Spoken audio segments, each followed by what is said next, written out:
নতুন বছরের শুরুতেই বাংলা জুড়ে আবহাওয়ায় বড় বদল। প্রথম সপ্তাহে শীতের দাপটে কার্যত জবুথবু গোটা রাজ্য। উত্তর থেকে দক্ষিণ প্রায় সব জেলাতেই নামছে তাপমাত্রার পারদ। কলকাতায় ভেঙেছে সর্বনিম্ন তাপমাত্রার পুরনো রেকর্ড। কনকনে ঠান্ডায় কাঁপছে মহানগর।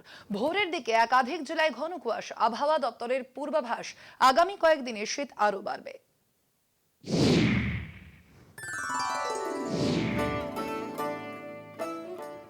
শীতের দাপট বাঁকুড়ায়। মঙ্গলবার বাঁকুড়ায় সর্বনিম্ন তাপমাত্রা নেমেছে 7.8 ডিগ্রিতে।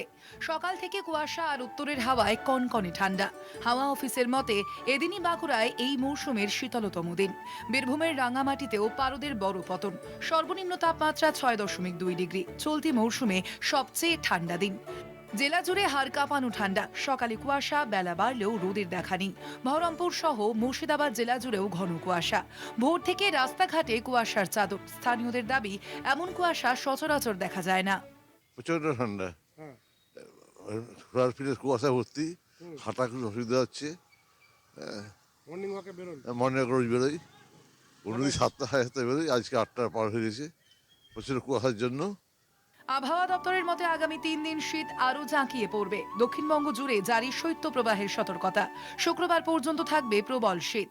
আগামী কয়েকদিনে এই শীতল আবহাওয়া থাকবে। আমরা কালকে যেমন শীতল দিনের পূর্বাভাস দিয়েছিলাম সেটা আছে, তার সঙ্গে সঙ্গে একদম বিক্ষিপ্তভাবে কেবলমাত্র বীরভূম এবং বর্ধমান জেলায় শৈত্যপ্রবাহ হতে পারে।